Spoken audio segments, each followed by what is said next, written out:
Hello students, कैसे हो आप लोग। मैं शिल्पी आपको मैं आज फर्स्ट चैप्टर पढ़ाऊंगी। आपने एनसीईआरटी का मैं सिलेबस फॉलो कर रही हूँ और मैं आपको इस तरीके से पढ़ाऊंगी कि आपको पूरा उस चैप्टर का निचोड़ मिल जाए, सारांश मिल जाए कि आप एग्ज़ाम के टाइम भी अगर खोलोगे तो आप फटाफट देख के समझ जाओगे कि हाँ, हमें क्या क्या क्वेश्चन पढ़ना है और क्या क्या एग्ज़ाम में आएगा। तो आपको ज़्यादा देर टाइम नहीं लगाना है, और ये आपका बहुत बढ़िया से आपको समझ में आ जाएगा कि एग्ज़ाम के टाइम भी आप तुरंत पन्ने पलट के समझ जाओगे कौन कौन सा इक्वेशन हमें पढ़ना है।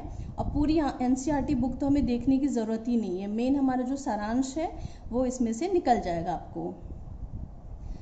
तो स्टूडेंट्स, हम पढ़ रहे हैं first chapter chemical reactions and equations. इसका थोड़ा बहुत आइडिया आपको 9th स्टैंडर्ड में मिला ही होगा। अब स्टूडेंट्स, होता क्या है कि जैसे मैं कुछ एलिमेंट्स को इंट्रोड्यूस कर रही हूँ। आपका मैग्नीशियम है, ठीक है। तो मैग्नीशियम जो होता है वो अगर ऑक्सीजन के साथ, अगर हम मैग्नीशियम को ऑक्सीजन के साथ छोड़ दें तो हमारा प्रोडक्ट पता है क्या होता है? मैग्नीशियम ऑक्साइड होता है। तो मैग्नीशियम ऑक्साइड जो है वो हमारा प्रोडक्ट है, ठीक है। और जो रिएक्टेंट है वो क्या हो जाएगा? मैग्नीशियम और ऑक्सीजन। तो इजी तरीके से, आसान तरीके से मैं आपको दिखाती हूँ। जैसे ये मैग्नीशियम है और प्लस ऑक्सीजन, तो ये हमें देगा मैग्नीशियम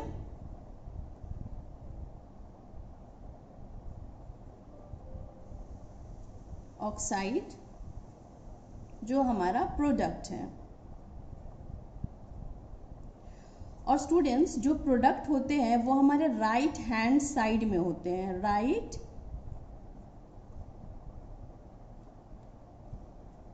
हैंड साइड, जिसको हम RHS भी बोलते हैं, ठीक है। और जो हमारा लेफ्ट हैंड साइड होता है, ये जहाँ पे मैंने मैग्नीशियम और ऑक्सीजन लिखा हुआ है, इसको रिएक्टेंट बोलते हैं, रिएक्टेंट।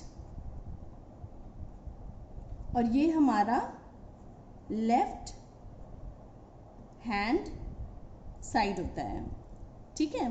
तो ये चीज़, ये छोटी छोटी बारीकियां हैं जो मैं आपको स्टार्टिंग में समझाना चाहती हूँ कि आप जब बुक भी अगर ओपन करो तो आपको कंफ्यूजन ना हो राइट और लेफ्ट में, ठीक है। तो जो रिएक्टेंट होता है मतलब वो एलिमेंट्स जो मिलते हैं और मिलने के बाद जो हमें प्रोडक्ट देते हैं उनको रिएक्टेंट बोलते हैं, जो हमारे लेफ्ट हैंड साइड में होता है। और इससे जो हमें प्रोडक्ट मिलता है, जो प्रोडक्ट का क्या मतलब है, जो हमें फाइनल आउटपुट, फाइनल रिजल्ट मिलता है, उसे हम प्रोडक्ट बोलेंगे, जो हमारा RHS हो जाएगा, ठीक है। अब इसको हम अपने रिएक्शन में, इक्वेशन में कैसे बनाएंगे?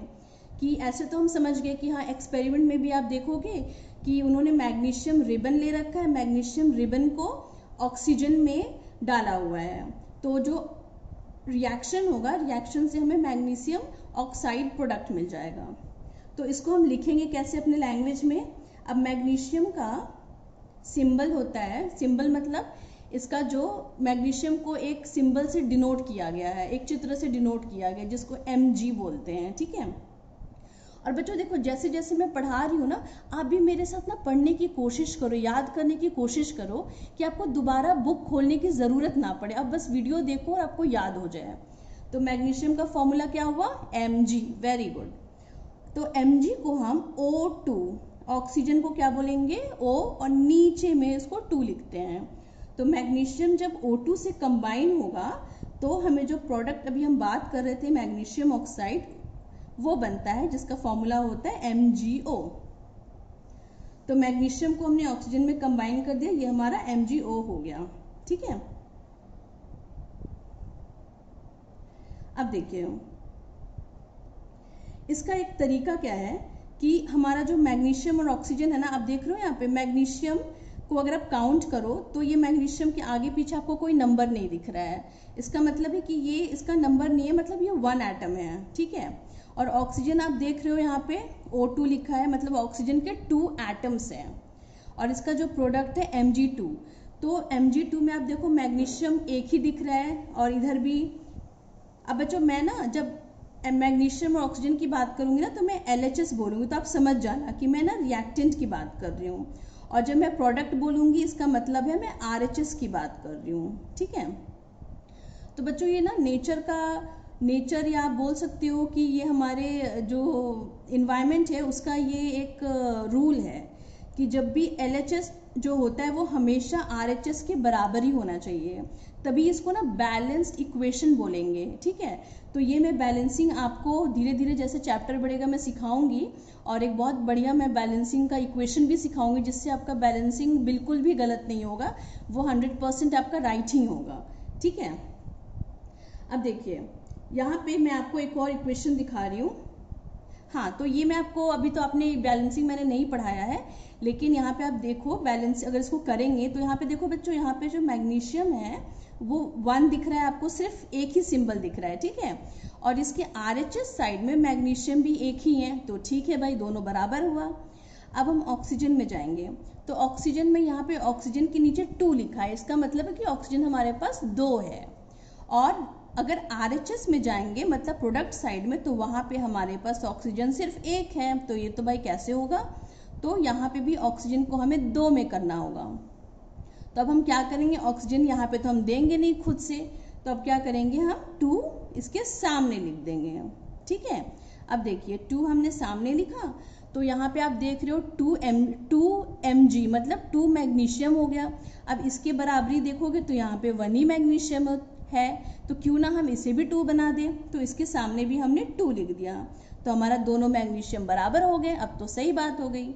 अब ऑक्सीजन चेक करते हैं हम, तो हमारा LHS में कितना ऑक्सीजन है, 2 ऑक्सीजन है। ठीक है, और हमारा RHS में कितना ऑक्सीजन है, 2।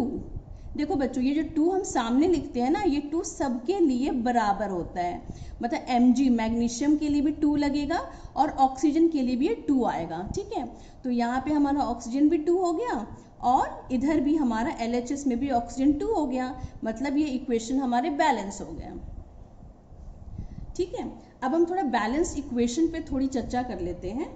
जैसे बच्चों आपने सुना होगा ये बात कि मास can neither be created nor be destroyed in chemical reaction. ठीक है, इसका क्या मतलब होता है कि जो एरो यहाँ पे आपको दिख रहा है, इसको एरो बोलते हैं, तीर बोलते हैं। ठीक है, तो तीर के जो तीर के लेफ्ट हैंड साइड है वहाँ पे जितने टोटल होंगे वो टोटल RH के टोटल के साथ बिल्कुल मैच करने चाहिए, तभी इनको बैलेंस्ड इक्वेशन बोलते हैं। मतलब कि अगर ऑक्सीजन और मैग्नीशियम जितने भी जलेंगे, ये जितना भी देर तक ये जलेगा, जो भी प्रोडक्ट होंगे, तो वो जो फाइनल जो रिजल्ट आएगा वो इसके बराबर होना चाहिए, एकदम बराबर।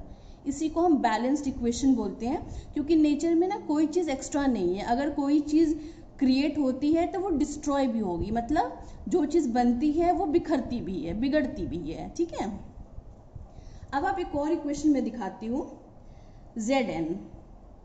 Zn किसका सिंबल है, सिंबल किसके लिए बोलते हैं Zn बच्चों, यस, इसको जिंक बोलते हैं, ZnIC जिंक। ठीक है, तो जिंक को हम रिएक्शन करवाएंगे एक फॉर्मूला से जिसको बोलते हैं H2SO4। H2SO4 का क्या मतलब है, सल्फ्यूरिक एसिड, इसका नाम है सल्फ्यूरिक एसिड। तो आप देख रहे हो H के नीचे 2 लगा हुआ है। ठीक है, ये स्टूडेंट्स ये फॉर्मूला है, इस फॉर्मूला को ना चेंज नहीं कर सकते हो। आपको जो भी चेंज करना होगा ना, आप इसके आगे लगाकर ही इसको चेंज कर सकते हो, लेकिन इसके नीचे फॉर्मूला में आप इसको छेड़छाड़ नहीं कर सकते हो। मतलब जैसे यहाँ पे H लिखा है, 2 है, तो 2 को आप 3 में नहीं बदल सकते। यहाँ पे जिंक का Zn है, तो इसको खुद से आप 2 में नहीं बदल सकते।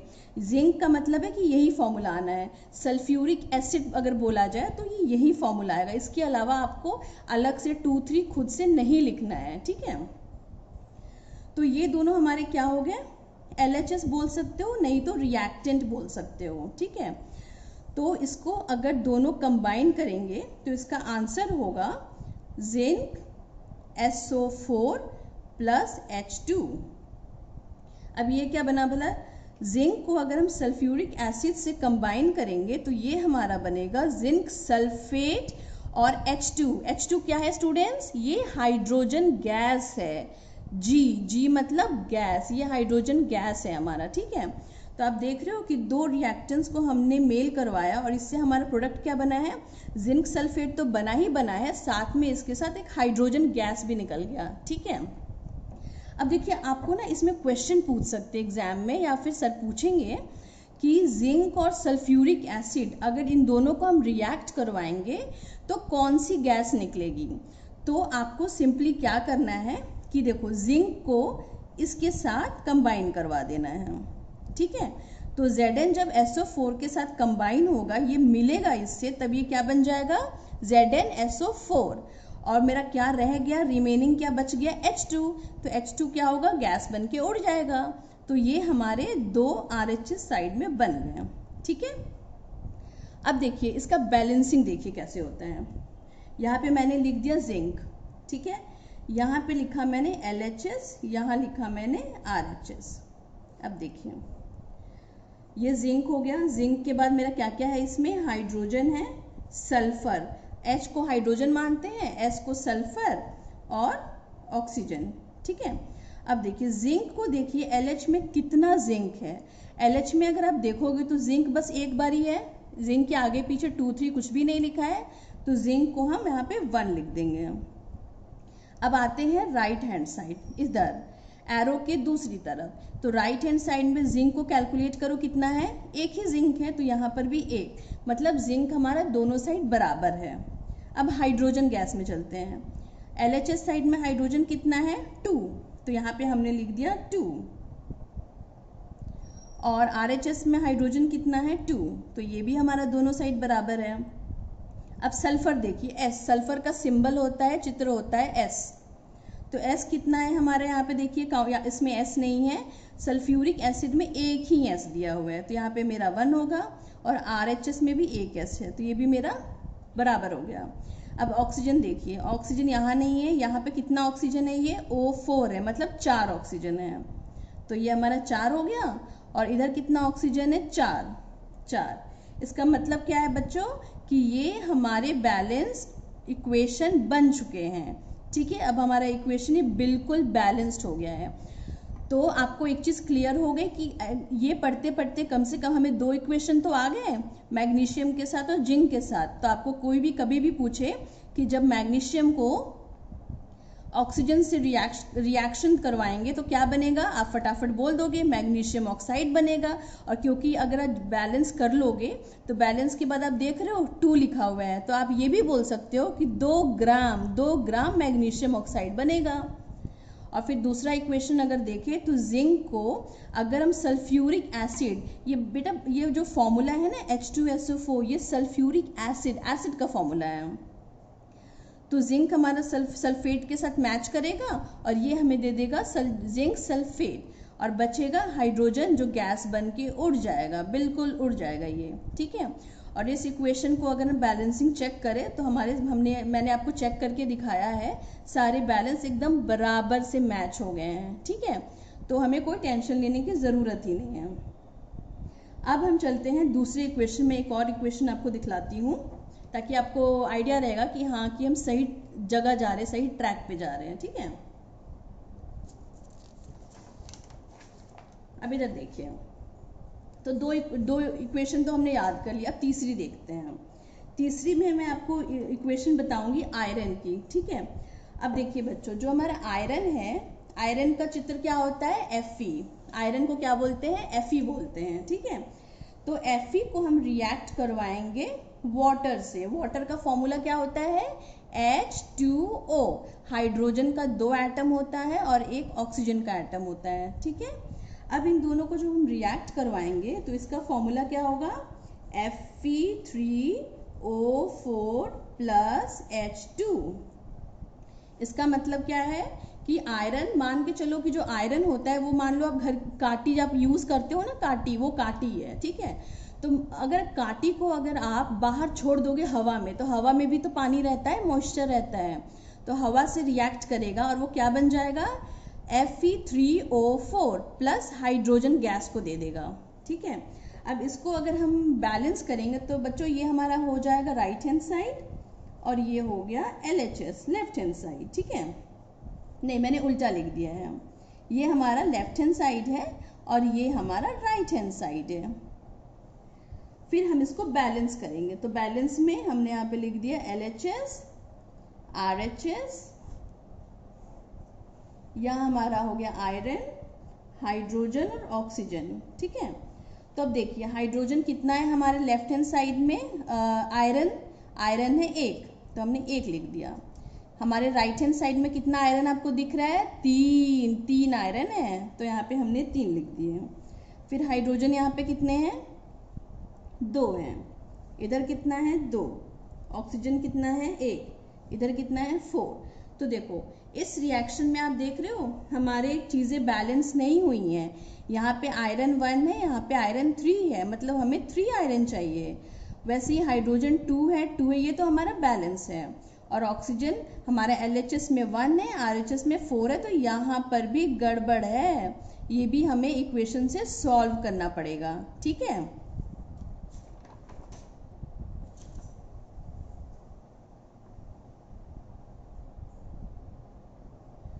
तो यहाँ पे हम इक्वेशन में क्या करते हैं कि हमारा हो गया आयरन वाटर और ये हमारा देगा Fe3O4 प्लस H2। ठीक है,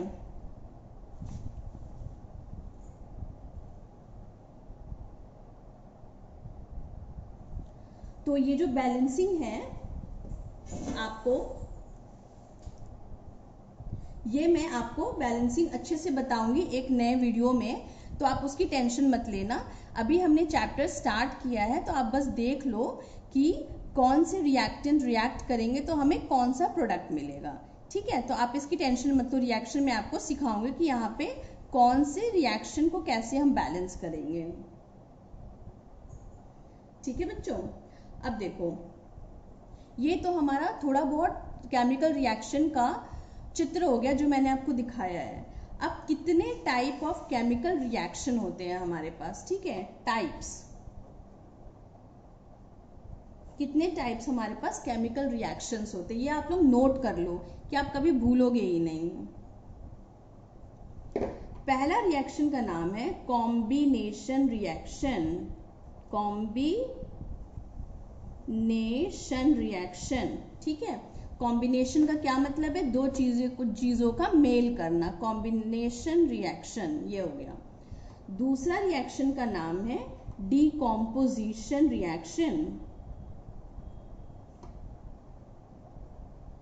ठीक है, तीसरा रिएक्शन है डिस्प्लेसमेंट रिएक्शन। आपको डिस्प्लेसमेंट रिएक्शन में जो मैंने आपको रिएक्टिविटी सीरीज बोली थी ना याद करने, नोटबुक में लिख के मेरे पहले वीडियो में, वो वाली चीज बहुत आपको हेल्प करेगी। ये हो गया हमारा डिस्प्लेसमेंट रिएक्शन। उसके बाद है हमारा डबल डिस्प्लेसमेंट रिएक्शन।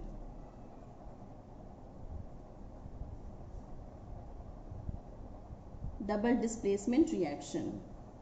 और लास्ट आता है हमारा जिसको बोलते हैं oxidation reduction reaction. Okay, got it, ठीक है। अब हम आज के टॉपिक में बात करेंगे अब कॉम्बिनेशन रिएक्शन क्या होता है। ठीक है, तो कॉम्बिनेशन रिएक्शन बेबीज ये होता है कि आपको मान लो A plus B plus C, ये 3 अलग अलग रिएक्टेंट है जो हमने ले लिया। तो A प्लस बी प्लस सी, इन तीनों को जोड़ेंगे, जमा करेंगे, तो ये हमारा क्या आएगा, ABC, तीनों मिलके एक सिंगल मतलब एक ही प्रोडक्ट बनाते हैं। ठीक है, तो अगर बहुत सारे रिएक्टेंट मिलके एक ही प्रोडक्ट देंगे और इसके अलावा कुछ नहीं देंगे, तो इस टाइप के रिएक्शन को बोलते हैं कॉम्बिनेशन रिएक्शन। तो आपको ना 5 तरीके के रिएक्शन मिलेंगे, जो टाइप्स मैंने बताया 5 तरीके के टाइप्स मिलेंगे। तो मैं जो आपको ये फॉर्मूला बता रही हूँ ना, इस फॉर्मूला को लगा के ना आप तुरंत पहचान जाओगे कि ये कौन सा वाला टाइप का रिएक्शन है। जहां आप देखना है कि 3 रिएक्टेंट्स मिल रहे हैं और एक फाइनल प्रोडक्ट बना रहे हैं, तो वो हमारा कॉम्बिनेशन हो गया। मतलब क्योंकि हमारा फाइनल प्रोडक्ट जो है वो एक ही है, एक से ज़्यादा है ही नहीं, तो ये हमारा कॉम्बिनेशन रिएक्शन हो गया। ठीक है, जैसे मैं आपको एक एग्जाम्पल देती हूँ, एक उदाहरण देती हूँ कि एस मैंने आपको अभी पढ़ाया, एस को बोलते हैं सल्फर। सल्फर को अगर ऑक्सीजन से कंबाइन करेंगे तो ये क्या बन जाएगा, सल्फर डाइऑक्साइड, SO2। ऑक्सीजन बच्चों, ऑक्सीजन का ना हमेशा O2 होता है, तो कहीं भी ऑक्सीजन को लगाओगे आप तो O2 ही लिखना है, ठीक है। तो देखिए सल्फर एक रिएक्टेंट हो गया और ऑक्सीजन हमारा दूसरा हो गया। ए और बी हो गया, ये हमारा ए हो गया, ये हमारा बी हो गया। तो ए और बी मिलेगा तो क्या बन जाएगा, एक ही प्रोडक्ट बनेगा AB, मतलब सिर्फ ये बनेगा। तो ये हमारा कॉम्बिनेशन रिएक्शन बन गया हमारा, ठीक है। अब मैं आपको एक एग्जाम्पल देती हूँ क्विक लाइम का। आपने पढ़ा होगा अपने स्कूल में क्विक लाइम, वो क्या होता है।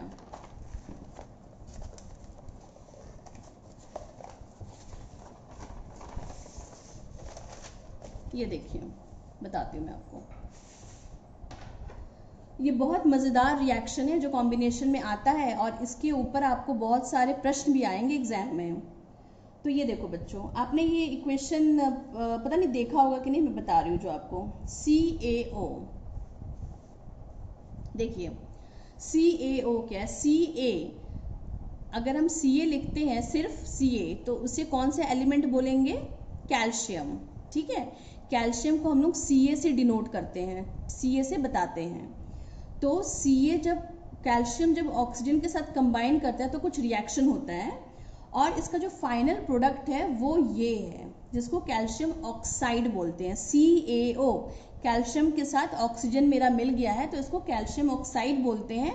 और इसका एक दूसरा नाम भी है जिस नाम को आप बिल्कुल भी नहीं भूलना, इसका दूसरा नाम है quick lime, QUICK, quick lime, ठीक है। क्विक मतलब जल्दी, लाइम मतलब नींबू, तो इसका दूसरा नाम है क्विक लाइम। तो आपको एग्जाम में ना इसको कैल्शियम और कैल्शियम के साथ ऑक्सीजन है तो इसको कैल्शियम ऑक्साइड भी बोलेंगे, लेकिन एग्जाम में आपको ना इसका दूसरा नाम से भी पूछ सकते हैं, पूछेंगे क्विक लाइम का फॉर्मूला बताओ, क्विक लाइम क्या होता है, क्विक लाइम में कौन कौन से एलिमेंट होते हैं। तो आपको अगर फॉर्मूला पता रहेगा और आपको दूसरा नाम पता होगा तो आपके लिए बड़ा आसान हो जाएगा। तो कैल्शियम ऑक्साइड जो है ना वो सॉलिड होता है, सॉलिड मतलब कि वो ठोस होता है, ठीक है, ठोस। तो कैल्शियम ऑक्साइड को जब हम पानी H2O, जो हमारा पानी जो होता है वो लिक्विड होता है, ठीक है। तो जब वाटर, पानी मेरा क्या हो गया, वाटर, H2O फॉर्मूला है इसका। तब जब मेरा कैल्शियम ऑक्साइड या क्विक लाइम पानी से मिलता है तो ये हमारा दो रिएक्टेंट देख रहे हो आप, ठीक है। अब तो ये हमें क्या प्रोडक्ट देगा, ये हमें प्रोडक्ट देगा, अब देखिए कैल्शियम है तो ये वाटर से मैच करेगा, वाटर के साथ रिएक्ट कर जाएगा, तो यहाँ पे बनेगा हमारा कैल्शियम OH2, मतलब कैल्शियम हाइड्रो ऑक्साइड बनेगा, ठीक है। इसको क्या बोलते हैं, कैल्शियम हाइड्रो ऑक्साइड बोलते हैं। कैल्शियम क्योंकि Ca है इसमें और क्योंकि वाटर के भी कुछ कण है तो इसलिए इसको हाइड्रो ऑक्साइड बोलते हैं।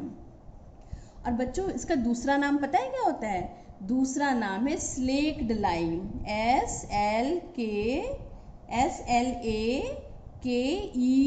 स्लेक्ड लाइम, ये इसका दूसरा नाम है। तो आपको एग्जाम में पूछ सकता है कि स्लेक्ड लाइम किसे बोलते हैं, स्लेक्ड लाइम में कौन कौन से एलिमेंट होते हैं। तो आप बताना कि स्लेक्ड लाइम में कैल्शियम होता है, ऑक्सीजन होता है और हाइड्रोजन होता है, ठीक है। और ये एक्वाश होता है, मतलब ये पानी में रहता है, पानी जैसा होता है, ठीक है। और ये तो हमारा हो गया। अगर आप इस रिएक्शन को ध्यान से देखोगे तो देखो दो रिएक्टेंट मिलके क्या बने हैं, एक सिंगल प्रोडक्ट बना है, तो ये हमारा क्या हो जाएगा, कॉम्बिनेशन रिएक्शन। और एक अच्छी बात ये है, एक चीज़ और गौर करने की है कि ये जब रिएक्शन होता है, ये जब प्रोडक्ट जो आपका बनता है उसके साथ ना थोड़ी हीट भी निकलती है, हीट, थोड़ी गर्माहट भी रहती है। अगर मान लीजिए ना जिस बर्तन में कैल्शियम ऑक्साइड यानी क्विक लाइम और H2O वाटर अगर हमने किसी बर्तन में रख दिया रिएक्ट होने के लिए तो ये दोनों मिलके कैल्शियम हाइड्रोक्साइड तो बनाएंगे ही बनाएंगे, साथ में ना वो बर्तन को जब आप छुओगे तो वो बर्तन से गर्माहट आपको एहसास होगा हाथ में, ठीक है, वो बर्तन गर्म हो जाएगी। तो आप समझ जाओगे कि इसमें से ना हीट भी निकल रहा है। हीट मतलब गर्माहट निकल रही है, इस रिएक्शन के साथ हमेशा गर्माहट निकलती है। तो बच्चों जब भी ना कोई इक्वेशन होता है और उसके इक्वेशन के होने के बाद उसका प्रोडक्ट तो हमें मिल जाता है, लेकिन साथ में हमें गर्माहट होती है, वो बर्तन गर्म हो जाता है, हमें गर्माहट का अनुभव होता है अपने आसपास। तो इस तरीके को बोलते हैं, इस रिएक्शन को बोलते हैं एक्सोथर्मिक रिएक्शन। EXOTHERMIC,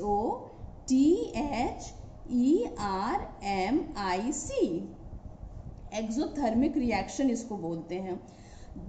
यानी जो भी रिएक्शन, कोई भी रिएक्शन हो और उस रिएक्शन से गर्माहट का अनुभव होता है तो उसको हमें एक्सोथर्मिक बोलते हैं, क्योंकि उसमें से गर्माहट निकलता है, हीट निकलती है। ठीक है, तो आपको ना ऐसे क्वेश्चन एग्जाम में भी आ सकते हैं कि जब हम कैल्शियम ऑक्साइड को यानी क्विक लाइम को वाटर के साथ कंबाइन करेंगे तो हमें क्या क्या मिलेगा, और हमारा जो जिस बर्तन में हमने ये एक्सपेरिमेंट किया है उसका क्या अनुभव है आपका।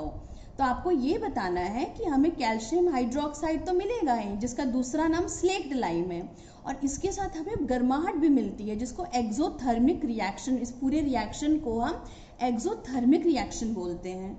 ठीक है, और ये किसके अंडर आता है, कॉम्बिनेशन रिएक्शन में। देखिए आपने एक ही टॉपिक पढ़ा बट आपको कितनी सारी जानकारियां मिल रही हैं। आगे चल के आप कंपटीशन एग्जाम वगैरह भी दोगे ना तो मेरे वीडियो से आपको बहुत हेल्प मिलेगा। ये ना सारे आपके ऑब्जर्वेशन हैं, आपके अनुभव हैं, जो आपको पता चलेगा कि एग्जाम में सिर्फ हमें ये केमिकल इक्वेशन ही नहीं पूछते, हमें ये मेन ऑब्जर्वेशन भी पूछते हैं कि आप कलर, उस एलिमेंट का कलर बताइए, उस एलिमेंट का रंग किस रंग का है वो एलिमेंट, उस एलिमेंट का रिएक्शन से आपको गर्माहट निकलती है या नहीं, और फिर उस एलिमेंट के, वो एलिमेंट अगर उड़ जाता है तो कुछ बचता है कि नहीं। ये सारे ना अनुभव है, ऑब्जर्वेशन है, जो आपको बताने हैं क्वेश्चन को। ठीक है, अब बच्चों एक मैं आपको ना कंपटीशन के लिए एक छोटा सा जीके बता रही हूँ, जनरल नॉलेज बता रही हूँ, जो इसी रिएक्शन से आपको मिलेगा। ठीक है, होता क्या है बच्चों कि जो स्लेक्ट लाइम है हमारा कैल्शियम ऑक्साइड, ठीक है, इसको अगर हम ना कार्बन डाइऑक्साइड से मिला दें, ठीक है, मैंने क्या बोला, अगर स्लेक्ट लाइम को हम कार्बन डाइऑक्साइड से मिला देते हैं तो हमारा बनता है कैल्शियम कार्बोनेट, जो मैं अभी रिएक्शन आपको लिख के दिखाऊंगी। ठीक है, और ये रिएक्शन, ये जो स्लेक्ट लाइम है ना, ये कैल्शियम कार्बोनेट बनने की वजह से इसका ना वाइट वॉशिंग, जो हम घरों में पेंट नहीं कराते, व्हाइट वॉश कराते हैं, तो व्हाइट वॉश इसी का केमिकल रिएक्शंस का ही ये प्रोडक्ट है हमारा। ठीक है, और जो रिएक्शन से हमें कैल्शियम कार्बोनेट मिलता है उससे हमारे दीवारों में एक चमक सी आ जाती है। कैसे, ये मैं रिएक्शन आपको बता रही हूँ। जैसे हमारा है कैल्शियम हाइड्रोक्साइड, जो अभी हमने देखा, जिसका दूसरा नाम है स्लेक्ट लाइम। ठीक है, तो स्लेक्ट लाइम को हम कार्बन डाइऑक्साइड का फॉर्मूला आपको पता है, CO2। कार्बन डाइऑक्साइड वही गैस है स्टूडेंट्स जो हम सांस लेते हैं और छोड़ते हैं। तो सांस लेते हैं किस गैस से, ऑक्सीजन से, और छोड़ते हैं कार्बन डाइऑक्साइड, तो ये वही कार्बन डाइऑक्साइड है। तो ये हमारा गैस है और ये हमारा एक्वा सोल्यूशन है। तो ये जब हमारा रिएक्ट करता है तो हमारा बनता है कैल्शियम कार्बोनेट, जो ठोस है, प्लस वाटर बनता है जो लिक्विड है। ठीक है, तो ये वाला रिएक्शन ही हमें, जो हमारे घरों में व्हाइट वॉश होता है ना, तो ये रिएक्शन से ही हमारे घरों में व्हाइट वॉश होता है। वो लोग क्या करते हैं कि स्लेक्ट लाइम को, जो स्लेक्ट लाइम है हमारा कैल्शियम हाइड्रोक्साइड, उसको रिएक्ट करवाते हैं कार्बन डाइऑक्साइड से एयर में। ठीक है, तो ये रिएक्ट करने के बाद ना कैल्शियम कार्बोनेट बन जाता है, और इसी की जो परत है वो हमारे दीवारों पे दिखती है आपको, तो इसी से हमारा घर व्हाइट वॉश होता है। तो अगर एग्जाम में आ जाए कि हमारे घरों में जो व्हाइट वॉश होता है उसकी परत का क्या नाम है, तो क्या होगा आंसर, कैल्शियम कार्बोनेट। Ca का क्या चित्र है, कैल्शियम का, और ये CO3 बोलते हैं कैल्शियम कार्बोनेट को। ठीक है, और बच्चों ये जो कैल्शियम कार्बोनेट है वो 2-3 दिनों के बाद ही दीवारों पे चमक दे देता है। ठीक है, तो ये हो गया आपका पूरा रिएक्शन। इस रिएक्शन को आप अच्छे से याद कर लेना, फिर आपको कभी दिक्कत ही नहीं होगी। ठीक है। उसके बाद है एक रिएक्शन और है, बर्निंग ऑफ कोल। तो बर्निंग ऑफ कोल में क्या होता है, आपको कार्बन को ऑक्सीजन के साथ रिएक्ट करवाना होता है। तो ये हमारा बन जाएगा CO2 जो गैस है। ठीक है। तो ये गैस भी हमारा एक्सोथर्मिक रिएक्शन है। ओके, ये हमारा एक्सोथर्मिक रिएक्शन है। तो इसी तरीके से हमारे बहुत सारे रिएक्शन होते हैं कॉम्बिनेशन के अंदर। ये हमारा कॉम्बिनेशन रिएक्शन भी आपको मिल गया है। ठीक है। और एग्जाम में ये भी आ सकता है कि एक्सोथर्मिक रिएक्शन में और क्या क्या हो सकता है। तो उसका बहुत बढ़िया मैं उदाहरण आपको देती हूँ कि सांस लेना। आप जो सांस लेते हो ना, रेस्पायर करते हो, रेस्पिरेशन जिसको बोलते हैं, रेस्पिरेशन को भी एक्सोथर्मिक प्रोसेस बोलते हैं, क्योंकि सांस लेना और सांस छोड़ने से भी ना एक गर्माहट का अनुभव होता है। तो ये भी एक रिएक्शन ही तो है, जो हमें सांस लेते हैं, छोड़ते हैं और एक गर्मी सी निकलती है। ठीक है। तो ये रिएक्शन आप देख लो और आपको लगे तो याद कर लेना इसे। तो हमारा इसमें मेन हमारा रिएक्टेंट हो जाएगा ग्लूकोज, C6H12O6। ये हमारा ग्लूकोज है। Glucose plus oxygen. ग्लूकोज हमारे शरीर में है और जो ऑक्सीजन हमारे बाहर से मिलती है, जिसे हम अंदर सांस लेते हैं अपने नोज से। तो ये दोनों जब मैच करते हैं, जब इनमें रिएक्शन होती है, तो हमें क्या मिलता है, CO2 कार्बन डाइऑक्साइड मिलता है, वाटर मिलता है और प्लस हीट, एनर्जी बोलते हैं जिसको, हीट या एनर्जी बोल लीजिए, ये मिलती है। ठीक है। तो क्या होता है, ये रिएक्शन होता है ग्लूकोज का। ग्लूकोज का फॉर्मूला क्या है, ग्लूकोज का C6 कार्बन 6 हाइड्रोजन 12 और ऑक्सीजन 6। इस फॉर्मूला को हम ग्लूकोज बोलते हैं।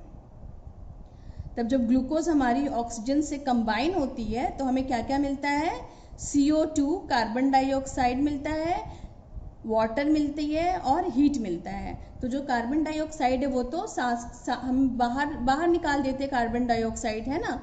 तो इसी बाहर निकालने से हमें वो हीट का अनुभव होता है और वाटर मिलता है। वाटर भी तो कणों में होता है। तो ये रिएक्शन हमारा क्या कहलाएगा, एक्सोथर्मिक रिएक्शन। ठीक है। और एक एग्जाम्पल आपका हो गया बर्निंग ऑफ नेचुरल गैस। जो हमारा नेचुरल गैस होता है मीथेन, मैं आपको धीरे धीरे सबकी रिएक्शन बताऊंगी।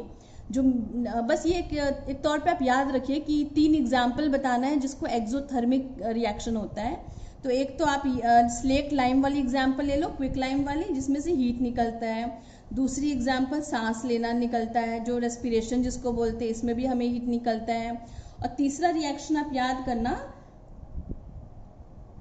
Burning of natural gas. ठीक है। तो इसमें का बस मैं आपको फॉर्मूला बता देती हूँ। ये भी एक्सोथर्मिक रिएक्शन है कि जब भी हम मीथेन, जो एक गैस है, मीथेन को अगर हम ऑक्सीजन से कंबाइन करेंगे तो हमें मिलता है कार्बन डाइऑक्साइड प्लस वाटर। ठीक है। और हीट भी निकलता है। तो ये भी हमारे एक्सोथर्मिक रिएक्शन के श्रेणी में आता है। ठीक है। तो बच्चों, इतने सारे मैंने अभी रिएक्शन आपको बताए हैं, आप इसे याद करो, समझो।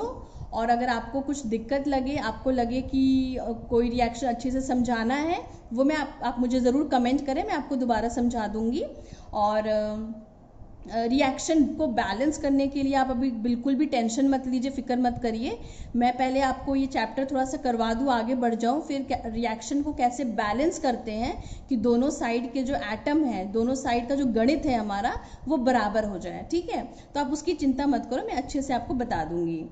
तो फिलहाल के लिए आप रिवाइज करो और याद करो, और कुछ भी हो तो मुझे कमेंट ज़रूर करना। Thank you very much students. अगर आपको मेरा वीडियो पसंद आए तो आप लाइक करिए, शेयर करिए और सब्सक्राइब करिए। ठीक है। Okay, bye, take care.